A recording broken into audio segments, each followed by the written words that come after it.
welcome to Fantasy Football Harsh Reality. This is the fantasy football show for people who take it too seriously. Okay, so once again 1-1. It's clear now that my one team in my league of record is probably going to win. It's got a lot of great pieces and all the good running backs. And I feel pretty good about that one. I think it's in third place right now because of that one loss, and the other teams had some incredible weeks of scoring, but I think the consistency is there. That team I feel great about. The other team, it's now 1-2.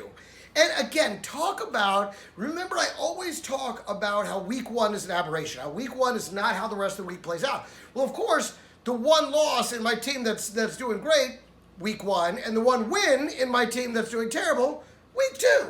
So it all kind of bears itself out. That always stays true. And I'll say this too. I was discussing it in my league of record. We play poker on Friday nights during this whole pandemic. That's how we've been able to stay in touch. And so before the football season started, and I had said several times because I had number one pick, and of course everyone's like, you got to get Christian McCaffrey. And I had said many times, well, first of all, as you know, I've said on this show how I really wanted Saquon because Saquon had been in the championship game the last 2 seasons in a row. He'd been on the championship team. And I felt like, even though Jason Garrett, terrible head coach, great offensive coordinator, I expected him to really get Saquon going. And then, of course, that was disastrous. But over the summer, before all this, I had said that the true number one was probably Alvin Kamara, because of the continuity. I had said he's the only one of those top 4 running backs. We were talking about Christian McCaffrey, Saquon Barkley, Ezekiel Elliott, Alvin Kamara. We talked about those 4 guys. He was the only one with consistency. He was the only one where he was healthy and the team had the same coaching staff and he had the same quarterback and the same and Michael Thomas and a great, supposedly great defense. We'll get to that. So I was like, so it seems like it should be Alvin Kamara, but I couldn't really buy into it because of the season he had last year. And they're like, well, he was injured. He's better this year. And I was like, yeah, Missouri, you're going to have to show me. So I decided to go with the herd with Christian McCaffrey, which, it was good for the 2 weeks that he played. Now he's out for like 3 weeks, coming back, I think, week 6. And when he comes back, I expect him to absolutely continue to do great. But Alvin Kamara right now is far and away number one.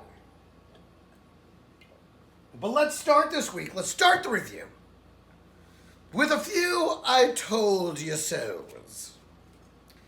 First of all, Herbert to Keenan Allen. I told you Herbert can get the ball to Keenan Allen, and boy did he. 13 receptions on 19 targets, 132 yards and a touchdown. That was pretty monstrous. It put him in line for 5th on the week. And again, he'd been doing terrible. We all know he'd been doing terrible. And then all of a sudden, but I said, listen, this he can get the ball to him. Now, I did not say that about Joe Burrow because, well, it seems like he can get the ball to him. Again, when you start talking about chemistry, we start talking about, the way that they have to, the quarterback has to have the chemistry with the wide receiver. It's pretty clear to me now that Joe Burrow is not investing in A.J. Green. I think he sees A.J. Green as the past and Tyler Boyd and T. Higgins as the future. So he is investing his time and energy into getting them the ball and building that chemistry. So we'll talk about A.J. Green a little bit later in Fetch, which is from like Mean Girls, but she's like, quit trying to make Fetch happen, which I've never really seen it, but people have told me this because I was trying to make this word crispy happen, and they're like, quit trying to make crispy happen. So there's a couple guys that are going to say they're Fetch, and that we got to stop trying to make them happen. We'll get to that in a minute too. But then I told you so is Keenan Allen. Melvin Gordon, I told you he was way overprojected with Driscoll as the quarterback and this hot Tampa Bay defense coming in there. Sure enough, Tampa Bay, good for me, rocked them to the tune of like 27 points. And Melvin Gordon gave you 6 on a projected 15. I knew he was way overprojected. Now, something that I got wrong was I thought Fournette was going to take over the lead back duties after what he did last week and the adoration that seemed to shine between him and Tom Brady. Tom Brady gave him the helmet to helmet, that deep, soulful look in the eyes like, I'm making love to you with the football. Like, he gave him that look. And I thought that was the sign off on the season, but apparently that's not the case. So he was projected at like 9, and he came in at like 7. So I thought he was under-projected. Turns out he was slightly over-projected. But I told you Melvin Gordon was going to have a terrible day. And I said Watson was going to continue to struggle, and Watson continues to struggle. Let's give you FAH-Qs. I got a couple of FAH-Qs. The first one is for Gardner Minshew and Adam Rank. Because while I honestly had already, and really myself, because I had planned, because of the way that Tom Brady performed the week before in week 2, where he delivered like 9 points, I was like, I need production from the quarterback position. And again, this goes back to, they're always like, you can wait on a quarterback. No, you can't. No, you can't. Because you know what? The guys with Mahomes and Lamar and Kyle Murray and not so much Deshaun Watson, but the other, Josh Allen, okay, they're all sitting pretty, aren't they? They're going into every week. Fucking look at the numbers that they're churning out. Even Dak Prescott, 40 points. Mahomes, 50 points. I mean, again, and Dak Prescott in that upper early draft level, these guys are sitting pretty. All the rest of us are searching for production. And I missed out on those guys, and so I grabbed Tom Brady thinking he would have this resurgent situation with Godwin and Evans, and he has. He did this last weekend, which I think now what we've seen is when he has both Evans and Godwin on the field, he can move the ball and score you at least 21 points. But when he's missing either one of them, there's nobody that can really replace that kind of production. And I'm talking about Scotty Miller. So, and the problem with that is this. Chris Godwin, who is the one of those guys that I have, that I was counting on, I played him this week, good week, but then he got injured, hamstring. They're saying could be multiple weeks, which to me, now Brady is right back into the question mark situation. He's right back over there because we don't know. Because he was terrible without Chris Godwin the first time. I thought Scotty Miller was going to turn into the new Wes Welker, and boy, that shit didn't happen. Let me tell you a little story about a player who sucked a dick.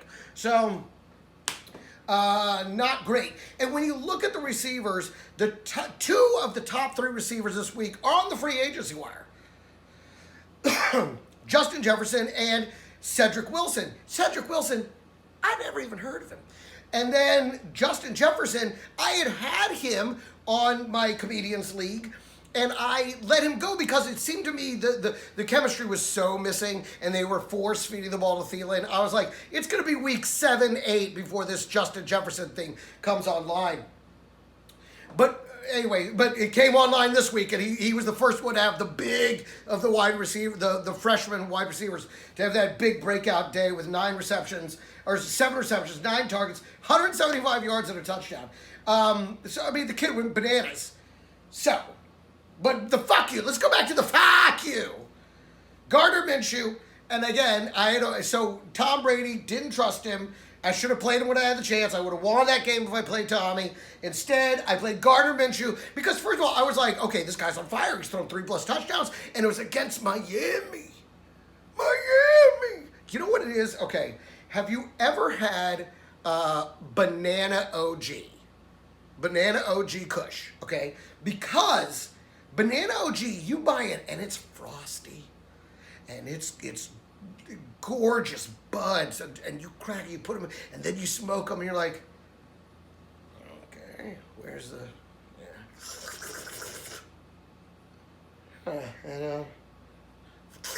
and you know what happens a half hour later? You have to smoke a different weed, because they ain't in there, baby. It looks like it, it feels like it, but it ain't fucking there. This is Gardner Minshew. Gardner Minshew, the matchup looked so juicy because it was against Miami, who was 31st against the pass and giving up the second most points to the receivers. So I stacked it. I went Gardner Minshew and the other one, the one that's not DJ Chark. Keon, not, what's his name? Caleb. Let me go to my team now. Oh, no. Wrong team. But anyway, so I played both those jerks. And what we learned about Minshew is this. DJ Chark didn't play.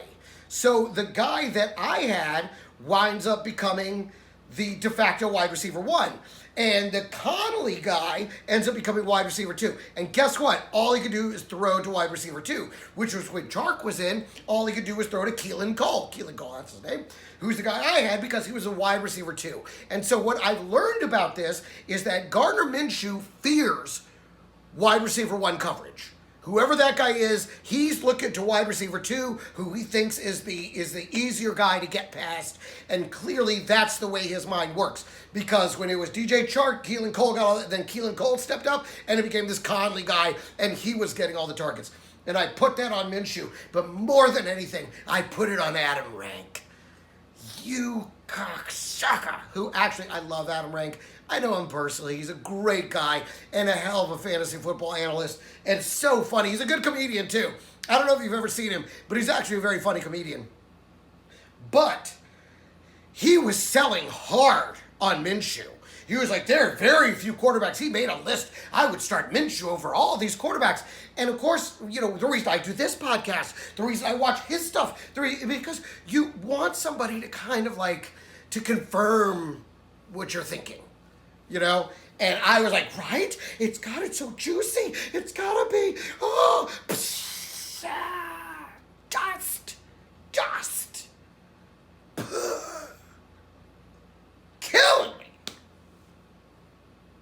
So I went into the hole, and of course I'm playing against the guy who won last season and is a total loudmouth. But I knew but he blew the draft so hard, he is not going to make the playoffs this season. Mine was I made a bad decision not playing Brady that week, and that's why he beat me, because he had Aaron Rodgers. That's his one good player, and of course Aaron Rodgers went off again, you know, enough to beat me. But I knew, even though I had that shitty game with Minshew and that shitty game, I knew I could keep it close. And listen, so Monday night, I have Mark Andrews and he has Tyreek Hill. And I'm like, okay, come on. I was like, you know, Ravens, I even put that on Twitter. I'm like, Ravens are going to be playing with fire. Because to them, this is the AFC Championship they should have played but didn't get to. Well, apparently the Chiefs were not, they saw this coming.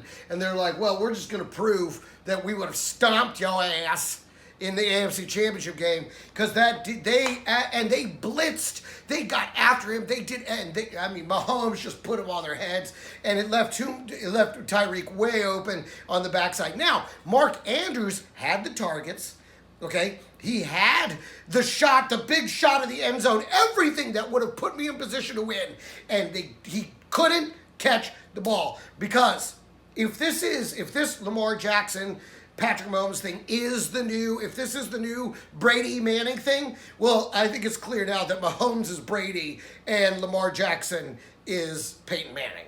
Because, and what's amazing is that Tom Brady's, we're talking about it like it's past tense, and that rivalry is, except Tom Brady's still playing. So the defense didn't in any way shut down Tyreek Hill, and Lamar Jackson was clearly psyched out and was incapable of getting the ball to Mark Andrews. So in the end, but he had to backtrack on all his shit, because he thought he was gonna, and he was trailing going into Monday night by 3 points, and I'm like, you see this, right? Like you chump. And then he was like, okay, I got enough. You're right. So now both our teams suck. We're both 1-2. So, anyways. So fuck you, Adam Rank, and fuck you, Gardner Minshew. And honestly, I don't know whether to drop him or keep him. Okay, other fuck yous, Patriots and your run game. Now there's another guy. There's this other guy named Taylor now. I mean, I know Sony Michel got a lot of touches. You guys ran the ball very effectively and a lot. It was a very run-heavy game, but you used 9 guys to do it. Fuck you. Bengals and Eagles. Fuck you. First of all, eternal fuck you to the fucking Eagles. But a tie, and this is what bothers me about this. Because the Cowboys took a loss. And even though we're at the top of the division at 1-2, at the end of all of this, that tie could be what puts them a half game up on the Cowboys in this toilet bowl of a division. Oh, God. So fuck you, and Bengals, figure your shit out, man. Although I guess they did get Joe Mixon going. Let's see, how did Joe Mixon do? Because I think they got him going a little bit. But again, Joe Mixon, put him in the fetch. He is, he's quit trying to make Joe Mixon happen. Let's see. Joe Mixon. And he pulled down a whopping 7.5 points. So, yeah, he's fetch, man. He's fucking fetch. Quit trying to make Joe Mixon happen. Another fuck you to the Tampa Bay running game. I touched on this earlier. I thought we were going to see a dominance of Fournette. And again, when you have this many guys in rotation, it's so funny because they were able to get them going. And again, Rex Burkhead, number 2 running back on the week. But are you going to go and pick him up? You don't know what kind of touches he's going to get week to week. And now they added this Taylor guy. And then Tampa Bay, nobody can get going. Some of these guys, you got to get them going. And the only way to get them going is with consistent touches. And they're just not doing it. Rojo's in. Then Fournette is in. And then that other guy comes in. LaShady McCoy comes in. Like, fuck you. Oh, worst. I hate it. And then finally, this is a tough one, Cedric Wilson, fuck you. Where'd you come from out of nowhere, grabbing all the touchdowns that belong to Amari Cooper or CeeDee Lamb? Like, that was annoying as shit. Fuck you. Go back to the practice squad, unless, of course, somebody gets injured. And actually, I mean, thank you for your contributions as a Cowboys fan. I actually was like, I don't care as long as we score. But, fantasy football-wise, like, you're lucky I still won. But he was the number, again, much like the tight ends, he was in the top 3 receivers. And let's talk about tight ends. Listen, guys, it's clear to me that really, unless it's Kelsey, and even Kelsey didn't do that great last night. He gave you, 11 points. That's good. But again, all 5 of the top tight ends on the weekend are on the free agent market in my league of record. 10-team league, so obviously it's not as... Things don't get quite as thin as they do in 12 and 14-team leagues. But still, that just goes to show you, every week, I think, is a dart throw with the tight ends. And now, my one good tight end was Jared Cook. And Jared Cook now he's got a groin injury, which... a groin pull, that's the kind of the injury that... It's like a foot injury. It just kind of ruins the whole season. So, you want to play studs because you're like, okay, it's a big name, but you can't count on them. You really can't. Again, the highest one was 6th was Kelsey. So above him was Jimmy Graham, Tyler Kroft, Eric Ebron. Welcome. Ebron was one of those guys I thought was going to be a bigger part of this season. And Mo Alley Cox. And he's a guy that I think is going to be more involved. He seems to be consistently involved in that offense. He's going to be one of those guys. Again, he's going to be a waiver wire guy this week. For sure. So he's somebody, but again, that's what I'm saying is these tight ends seem to be a dart throw week to week, and you're really not trying to win the game with the tight end position. So let's go with lessons learned. Come on. Foles, finally, Allen Robinson has gotten going. They finally, and back to Adam Rank. Everyone knows he's such a huge homer, and he loves Chicago, and I can't blame him. I'm a huge Cowboys fan. I'm always pumping up the Cowboys. But, it must have been such an interesting emotional conundrum for him yesterday because he loves Trubisky. But Foles came in and made Trubisky look stupid. And he was able to get the ball to Allen Robinson, who Rank has been also pumping up the entire, this entire offseason, these 3 weeks. So he had to be loving half of it and crying. Like, wow. He must have looked like the theater masks, the comedy and drama, like, yay, Chicago, yay, oh, Mitch Trubisky. That must have been real. That must have been a real mind fuck for him, man. We already talked about Brady. He's only great when he has both Evans and Godwin. Otherwise, he's tough to trust. Tight ends are a dart throw, I think, across the board until you get Kittle back. Kittle will be one of those guys. And, I mean, Andrews is one of those guys. They just could not get the ball to him. I mean, and now they're throwing to Gronkowski. Now they're finding out that I gave him up. Everybody that I give up, they immediately go off. And I was saying, they were like, I'm not going to get the ball to Gronkowski. He had 7 targets. 7 targets, 6 receptions, 48 yards. I hate to say it, but Gronk is... And this is what I say about don't dropping huge-name guys, because you never know when they're going to turn it on. And I think he's going to start week by week, becoming more and more a part of it, to where by the end of the season, I think Gronk will be doing Gronk stuff. I think it's a very calculated, slow rise and inclusion with him. Even Noah Fant, who's been doing great, 5 receptions, 46 yards. That's it, 7 points. My boy Schultz pulled up, 4 for 48. I mean, these guys, where's Higbee? Where's Higbee on here? Because, of course, Higbee, the big name from last week, 3 fucking touchdowns. You played Higbee with absolute authority, and he's coming in at like 20th.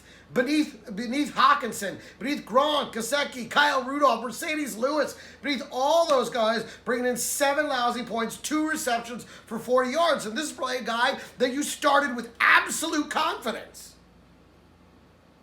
So tight ends, fuck tight ends. Play whoever. You don't even, look at the matchups.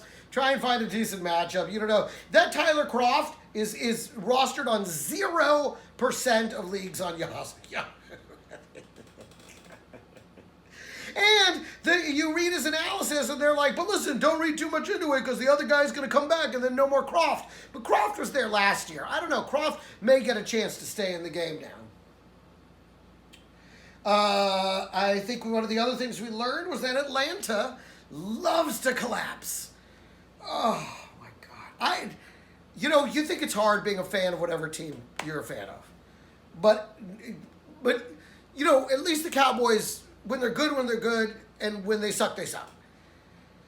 Some of your teams, they just suck. And you know that. You can accept that. Detroit, it's garbage city every single year. Cleveland, you can't fix yourselves. But with Atlanta, they tease you. They give you these first half dreams and hopes of high scoring and bomb touchdowns. And then they just find a way to disappoint, and they just find a way to it's almost like they go to the other side's locker room at halftime and go, listen guys, you can do it. Look at us, we're the Falcons, we're gonna give you a chance, all you gotta do is show up. And then they go back to their locker room and they're like, so collapse on 3. Hold on to Le'Veon Bell. He's about to come off the IR. Hopefully you didn't drop him. If somebody is got him or whatever, try and make a trade for him. Make Le'Veon Bell happen, because Adam Gase is getting fired. Now, it may not be this week. I don't know when they play on Thursday, but they're saying it's going to be after the Thursday game if he doesn't pull out a win, which he won't. And that may be this week. I got to look at the schedule. Let's look at that real quick. NFL week 4. Looking at it, let's see. Yes, they're against the Broncos. Now, here's the thing. If anybody could fuck all this up, it could be the Broncos, because they have Jeff Driscoll. But he actually looked pretty good. And he certainly looks good enough to beat this Jets team, which I think they're tanking to get rid of this coach. I think everybody in that play, nobody believes in him, nobody likes him, he's a douchebag, and Le'Veon Bell, they paid all this money, instead of trying to build a system around their best player, he's trying to fit Le'Veon Bell into a Sam Darnold-based offense. Please fire him. Hold on to Le'Veon Bell. Fire Adam Gase. Another thing we learned, that, Washington has a very good defense. As we know, Ron Rivera, defensive coach. Washington, very good defense. horrible offense. And until that offense can stay on the field for more than 3 plays, I mean, the defense is just running out of gas. But the defense is playing great for 3 quarters before they're just like, okay, fuck these guys. We can't carry them. I don't know how much more of a leash you can give Dwayne Haskins before you're like, I don't think he's the quarterback of the future, because I don't think he's the quarterback of the future.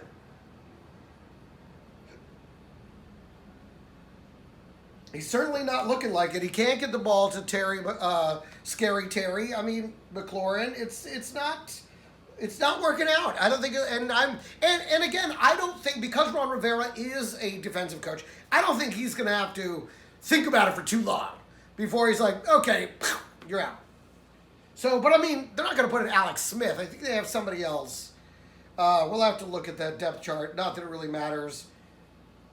But I don't see it getting better. And I don't know if you change Dwayne Haskins or if you have to change the offensive coordinator. Moving on, now let's talk about Fetch. These are the players. Quit trying to make them happen. Marquise Brown. This one, you know why this is a heartbreaker? Because I could have traded him. I could have traded him for Kareem Hunt before week 2.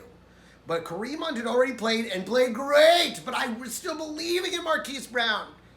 And I this week, I thought this was the week because I knew the Chiefs were going to try to stop Lamar Jackson from running. And he did it for the first couple of drives. Then they shut it down. I knew he was going to have to pass the ball. He could not get it to him. And I think we're going to have to come to terms with the fact that Marquise Brown is not Antonio Brown. He just isn't. And we got to stop trying to make him happen. I don't know if this, I'm not dropping it. I mean, he's almost droppable at this point. But I ain't dropping him because I'm not dropping him unless I absolutely have to. I just think that it could still happen, but we have to stop trying to make it happen. T.Y. Hilton, he's Fetch. Quit trying to make T.Y. Hilton happen. Listen, if, you know, they lost Paris Campbell and Phillip Rivers is spreading the ball around. He threw it to like 9 people. And it seems Mo Alley Cox is definitely, everybody is getting more targets than T.Y. Hilton. And for whatever reason, the connection's not there. He's not looking for him. He's not trying to just put it up there for him.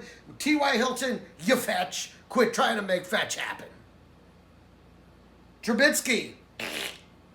Wentz. Guys, this is again, people saying, oh, you can get a great quarterback later. You can get Carson Wentz. If you're starting Carson Wentz, you're 1-2. The Saints D. They got all those big names, such talent, and yet they keep giving up huge plays. I thought in this game against Rodgers, I really thought Rodgers was going to have a bad game because I thought they would be able to attack him and force him to, without Devontae Parker, force him to make mistakes. This Saints D is underproducing like a motherfucker. I don't know if they were counting their chickens before they hatch, but they need to get their heads out. Saints defense, you fetch. Jarvis Landry, another one of my guys that I didn't really want him, but he was like the highest ranked. Anytime that I go with like the computer type pick, where I'm like, well, he's the highest ranked guy left, I should just go ahead and take him, it fucks me. I don't know why. I never do auto draft, but when I take that auto draft strategy, well, next best player, go ahead and take it. And Jarvis Landry, you fetch. AJ Green, you fetch. Quit trying to make fetch happen. A.J. Green is not going to happen. As I said earlier, Joe Burrow is investing in the young guys that he thinks are going to be there for the next couple of years of his career. A.J. Green, you're out. You're odd man out. And you can't say that about T.Y. Hilton because Phillip Rivers, he's a rental. You got one, maybe another season with this team. I don't know why you'd be ignoring that kind of talent, but he just can't seem to get him the ball. Oh, and the other thing that we learned this week is that of the 3 old white guys that we were looking forward to seeing what they do, Rodgers, Breeze, Brady, Rodgers seems the one playing with the real joie de vivre. Did you see him smiling? He's just like, yeah. Oh, Devontae, I can still do that. I mean, the way he seems to be enjoying the game, knowing that he's kind of starting to circle the drain, it's really brought out the best in him.